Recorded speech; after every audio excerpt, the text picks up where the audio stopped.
Hello friends, आज हम discuss करने वाले हैं 10 इम्पोर्टेंट मैक्सिम जो आपके जुडिशरी एग्जाम में आती ही आती है। यानी प्री के पॉइंट ऑफ व्यू से ये बहुत मोस्ट इम्पोर्टेंट मैक्सिम है। देखिए, मैक्सिम को जब हम पढ़ते हैं ना, तो हमें ये नहीं समझ में आता कि इनका मीनिंग क्या है, ये कहाँ यूज़ होती हैं और इनको कब और कैसे यूज़ करना है। तो कई बार क्या होता है कि जब हम एग्जाम में बैठे होते हैं तो इनको दिया होता है, तो हमें नहीं पता होता कि ये कैसे यूज़ होती है, इनके लीगल मीनिंग्स क्या है। उसकी वजह से क्या होता है कि हम अपना क्वेश्चन गलत कर देते हैं। तो बहुत सारे बच्चों की ये डिमांड्स थी कि मैम आप मैक्सिम बताइए कुछ ऐसी जो हमारे एग्जाम में आती हुई। तो आज हम ऐसी 10 इम्पोर्टेंट मैक्सिम को इस क्लास में डिस्कस करने वाले हैं। हिंदी में इन्हें समझेंगे, यानी विद एक्सप्लेनेशन, विद मीनिंग, इनको इतना अच्छे से, इतना क्लियरली, ताकि अगर आप इन्हें एक बार इस क्लास को अच्छे से देख लें तो आपको दोबारा इन्हें पढ़ने की ज़रूरत ही नहीं, कि मतलब कि ये आपके दिमाग में बिल्कुल सेट हो जाएंगे। तो चलो अब हम देखते हैं इन मैक्सिम को कि हमारी वो 10 मैक्सिम कौन सी हैं जो इम्पोर्टेंट है, और विद एक्सप्लेनेशन। चलिए देखिए, हमारी जो फर्स्ट मैक्सिम है ये क्या कहते हैं, नेमो जुडिक्स इन काजा सुआ। अब इसका मीनिंग क्या है? इसका मीनिंग होता है कोई भी अपने ही केस में जज नहीं हो सकता। मतलब ये कि ये पक्षपात को रोकने के लिए इंसाफ करने वाला बिल्कुल नेचुरल होना चाहिए। अब इसका मतलब क्या हुआ? देखिए, इसका मतलब ये होता है कि मान लीजिए अगर एक जज है और उसके बेटे पर किसी भी अपराध का इल्जाम लगा हुआ है, तो क्या वो जज अपने बेटे के केस में सुनवाई कर सकता है? बिल्कुल नहीं। क्यों? क्योंकि हो सकता है वो अपना बेटा देखकर वहां पे क्या करे, पक्षपात कर सके। इसलिए वो अपने बेटे के केस में कभी भी सुनवाई नहीं करेगा। उसके लिए एक बिल्कुल अलग और अनजान जज को रखा जाएगा जो उस बेटे को ना जानता हो, ताकि फैसला क्या हो सके, बिल्कुल फैसला निष्पात हो सके, मतलब कि उसमें कोई भी पक्षपात ना हो। तो इसका मीनिंग होता है कि कभी भी अपने ही केस में जज नहीं हो सकते। ठीक है, नेक्स्ट आ जाते हैं। सेकंड क्या कहता है, इग्नोरेट जूरिस नॉन एक्सक्यूट। मतलब कानून की अनजानपंथी का कोई बहाना नहीं चलेगा। अब ये अनजानपंथी क्या होती है? अनजानपंथी का ये मतलब होता है कि आपने अगर कोई गलती की है, चाहे कोई क्राइम छोटा है या बड़ा है, तो आप ये नहीं कह सकते कि सर मुझे तो कानून नहीं पता था इसलिए मुझसे तो ये गलती हो गई। भाई ऐसा नहीं होता। आप कानून जानते हो या ना जानते हो, अगर आप भारत में रह रहे हैं, बीएनएस आप पे लग रहा है, तो ये कभी भी एक्सेप्टेबल है ही नहीं कि आपको कानून की नॉलेज नहीं थी और कानून की जानकारी के बिना ही आपसे अपराध हो गया। देखिए, इसके एक्सप्लेनेशन में भी मैंने ये चीज क्लियर की है। अगर आप कोई जुर्म करते हैं तो आप ये नहीं कह सकते कि मुझे कानून नहीं पता। भाई आप इस देश में रहते हैं, इस देश के वासी, इस देश में क्या नाम कानून लागू होते हैं ये आपको पता होना चाहिए। तो ये बहाना बिल्कुल नहीं चलेगा। नेक्स्ट थर्ड पे आ जाइए। थर्ड क्या कहते हैं, क्वाजी फिक्ट पर एलम फिक्ट पर सी। अब इसका मतलब क्या होता है? इसका मतलब है जो काम दूसरे के जरिए करवाया गया वो खुद ही किया हुआ माना जाएगा। अब ये क्या कहता है, इसके एक्सप्लेनेशन में मतलब कि हम इसे समझेंगे कि ये इसका मतलब क्या है कि भाई जो काम दूसरों से करवाया उसके जिम्मेदार हम खुद होंगे। इसका मतलब क्या है, देखिए, अगर कोई बॉस अपने नौकर से गलत काम करवाए तो बॉस भी उतना ही जिम्मेदार होगा। मतलब अब आप इसे सुनने से कैसे समझ सकते हैं? मान लीजिए एक व्यक्ति है, उसके यहाँ पे एक व्यक्ति उसका एक सर्वेंट है, वो सर्वेंट से मान लीजिए कोई भी अपराध करवाता है। अब वो ये कहकर नहीं बच सकता कि ये अपराध तो इसने किया है, मैंने नहीं किया। अरे भाई, वो तुम्हारे अंडर काम कर रहा है, उसके द्वारा का कोई गलती हुई तो वो यही मानी जाएगी जैसे ये अपराध तुमने स्वयं ने किया है, यानी आपने खुद किया है। तो आप ये एक्सक्यूज कभी नहीं दे सकते कि भाई ये अपराध मैंने नहीं किया, इसने किया। नहीं, अगर वो आपके अंडर काम कर रहा है तो वो आप भी उतने ही जिम्मेदार होंगे जितना जिम्मेदार वो होगा। नेक्स्ट आ जाते हैं। नेक्स्ट क्या कहते हैं, रेशियो डिसेंडी। अब रेशियो डिसेंडी का मीनिंग क्या होता है, फैसले का मूल्य का मौकाया कारण, यानी रीजन टू डिसीजन। अब इसका मतलब क्या होता है?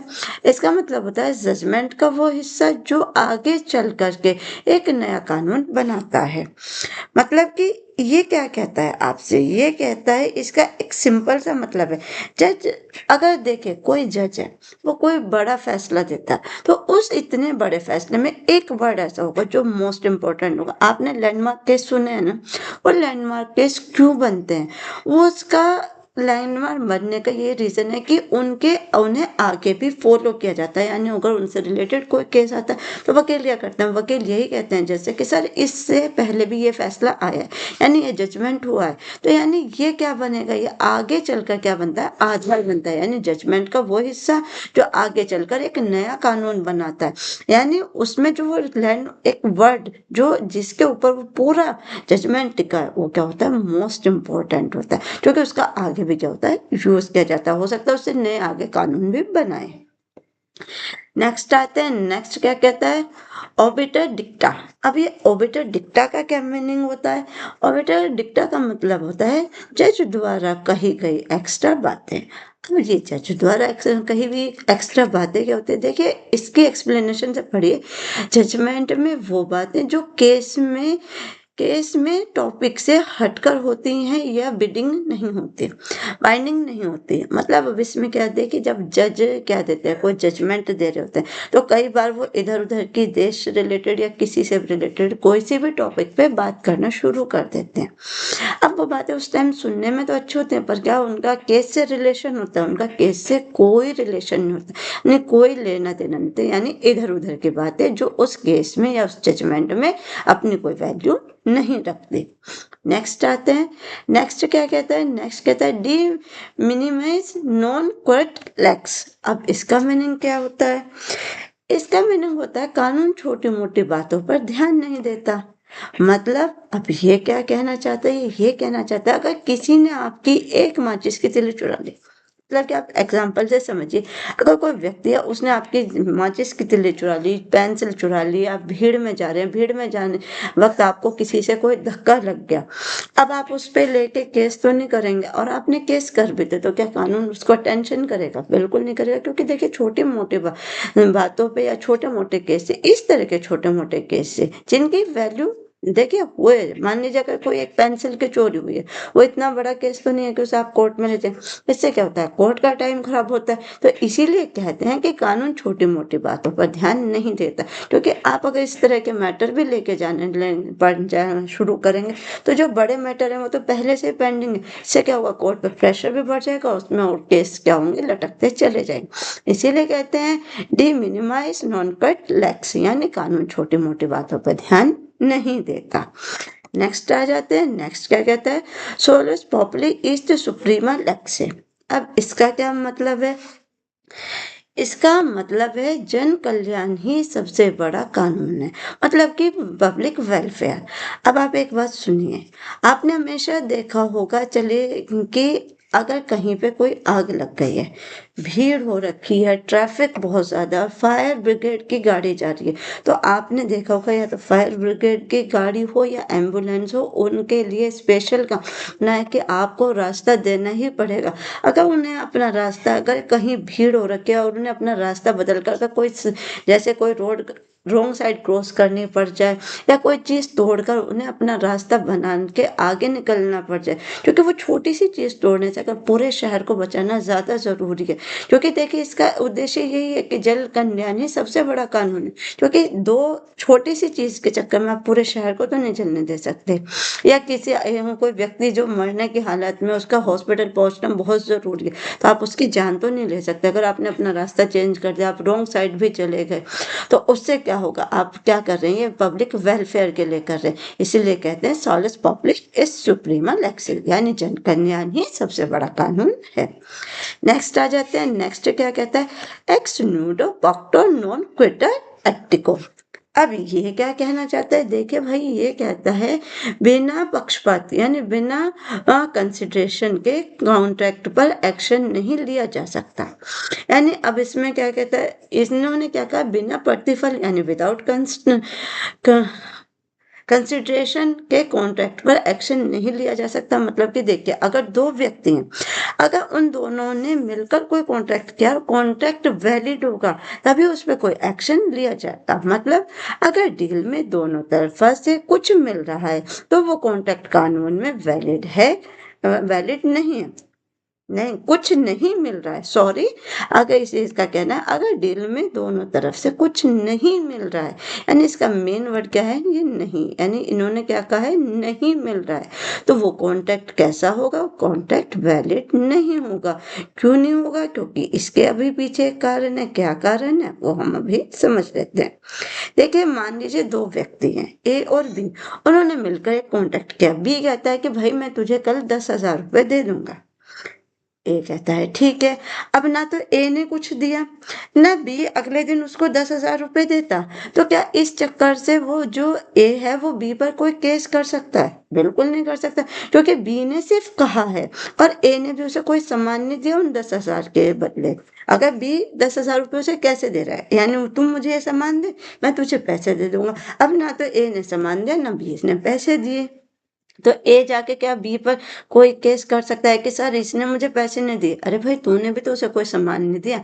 इसीलिए कहते हैं कि अगर डील में दोनों तरफा से कुछ नहीं मिल रहा, ना तो ए ने कुछ दिया ना बी ने, तो वो कॉन्ट्रैक्ट कैसा होगा? वो कॉन्ट्रैक्ट वैलिड नहीं होगा, क्योंकि वो अनवैलिड हो जाएगा, क्योंकि दोनों तरफा से उसमें कुछ नहीं दिया गया है। आई होप अब आपको ये चीज अच्छे से समझ आ गई होंगी। मैंने इतना सिंपल इनको कर दिया, इतना इजी कर दिया, इतना साफ, इतना क्रिस्टल क्लियर कर, कि अब आपको इन मैक्सिम में कहीं भी कोई प्रॉब्लम आएगी ही नहीं। नेक्स्ट आ जाते हैं, जो हमारी ये क्या कहती है, वो कहती है पैक्टा संट सर्वंदना, मतलब कि अब इसका ये कहता है पैक्टा संट सर्वंडा, मतलब वादा निभाना जरूरी है। अब ये कैसी बात है कि भाई ये वादा निभाना जरूरी है? क्यों भाई? अब देखिए, ये वादा निभाना जरूरी है, ये नहीं कि दो दोस्तों ने आपस में कोई प्रॉमिस किया तो अब आप ये उन पर भी लागू करेंगे, नहीं। देखिए, ये थोड़ा कानून ऊपर, यानी हाई लेवल पे आके अटक जाता है। कैसे? इंटरनेशनल लॉ और कॉन्ट्रैक्ट में ये बेसिक रूल है, जो एग्रीमेंट हुआ है उसे पूरा करना ही होगा। अब इसका मतलब क्या है? देखिए, हमारा कॉन्ट्रैक्ट लॉ हमसे क्या कहता है? कॉन्ट्रैक्ट लॉ ये कहता है कि अगर आपने किसी के साथ कोई कॉन्ट्रैक्ट किया है, आपका क्या जिम्मेदारी है? अब आपकी जिम्मेदारी है आप वो कॉन्ट्रैक्ट पूरा करें। मतलब कि आपने ए और बी हैं, ए ने बी से 10,000 रुपये ले लिए और ये कहा कि मैं कल तुम्हें इतना सामान तुम्हारे घर पहुंचा दूंगा, तो क्या अब वो पैसे लेके बैठ सकता है? नहीं।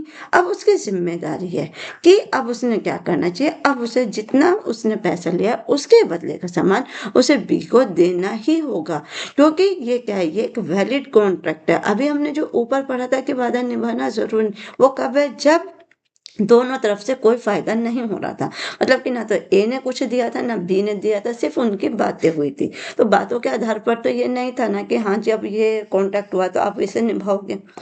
इसमें क्या होता है कि अगर एक पार्टी ने आपको कुछ दे दिया, यानी आपको मनी दी है, और आप दूसरे ने क्या कह दिया, एग्रीमेंट कर दिया कि हाँ जी मैं आपको ये चीज़ कल तक दे दूंगा, तो यहाँ पे वादा निभाना जरूरी। यही हमारा इंटरनेशनल लॉ कहता है कि अगर दो बड़े देशों के बीच में कोई डील फाइनल हो जाती है, तो वहां पे क्या लगता है, वहां पे यही होगा कि जो दूसरा देश है जिसके साथ वो डील फाइनल, अब उसकी लीगल ड्यूटी बन जाती है कि वो अपने प्रॉमिस को पूरा करे। ठीक है। नेक्स्ट और आज की लास्ट मैक्सिम, ये क्या कहती है इसके बारे में भी समझ रहे। ये कहती है फॉलस इन यूनो, फॉलस इन ओबनिमस। अब इसका मतलब क्या होता है? इसका मतलब ये होता है कि एक बात में झूठ तो हर बात में झूठा ही माना जाएगा। कैसे? इसका ये कहता है अगर किसी गवाह ने एक झूठ बोल दिया तो उसकी पूरी गवाही को बेकार मान लिया जाता है। मतलब समझिए, मतलब कि एक व्यक्ति है, उसको गवाही देने के लिए बुलाया गया। अब उससे कोई चीज़ पूछी गई, कोर्ट में वकील पूछते हैं, जज साहब पूछते हैं, अब वो वकील साहब को, जज साहब को अपनी बातें झूठी, मतलब कि झूठ, अपना झूठा बयान देता है। और एक बात अगर उसने झूठी बोली और आगे की हो सकता है उसने कोई बात सही भी बोली हो, पर अब उसने जो दिया है, जो वहां पे बयान दिया, अब उसको पूरा ही झूठा माना जाएगा। ना तो जज साहब उस पर भरोसा करेंगे और ना ही वकील साहब उस पर भरोसा करेंगे। इसीलिए कहते हैं कि अगर एक बात में झूठ है तो सारी बात को झूठा मान लिया जाएगा। तो ये थी आपकी 10 लीगल मैक्सिम जिनमें बच्चों को बहुत प्रॉब्लम आती है, जिनके ना तो इन्हें वर्ड मीनिंग समझ आते हैं और ना ही ये समझ में आता है कि ये यूज़ कहाँ होती हैं। तो इन्हीं 10 मैक्सिम को हमने इतना सिंपल कर दिया है मीनिंग के एक्सप्लेनेशन के साथ कि अब आपको इन्हें पढ़ने 1 बार 2 बार आप इन्हें पढ़ेंगे तो ये आपको अच्छे से क्लियर हो जाएँगी। अगर आप ऐसी और भी मैक्सिम चाहते हैं या इस तरह की और भी क्लास चाहते हैं तो आप कमेंट करके यस टाइप कीजिए, ताकि मैं आपके लिए नेक्स्ट क्लास भी इसी तरह से लेके आऊँ। और आपको मेरी क्लास अच्छी लग रही है, आप लाइक करें, शेयर करें और चैनल को सब्सक्राइब करें। देखिए, शेयर करेंगे तो देखिए आपका तो फ़ायदा है, बट उन बच्चों का भी फ़ायदा हो जाएगा जिन्हें इन क्लासों की ज़रूरत है। तो आज के लिए बस इतना ही। Thank you so much.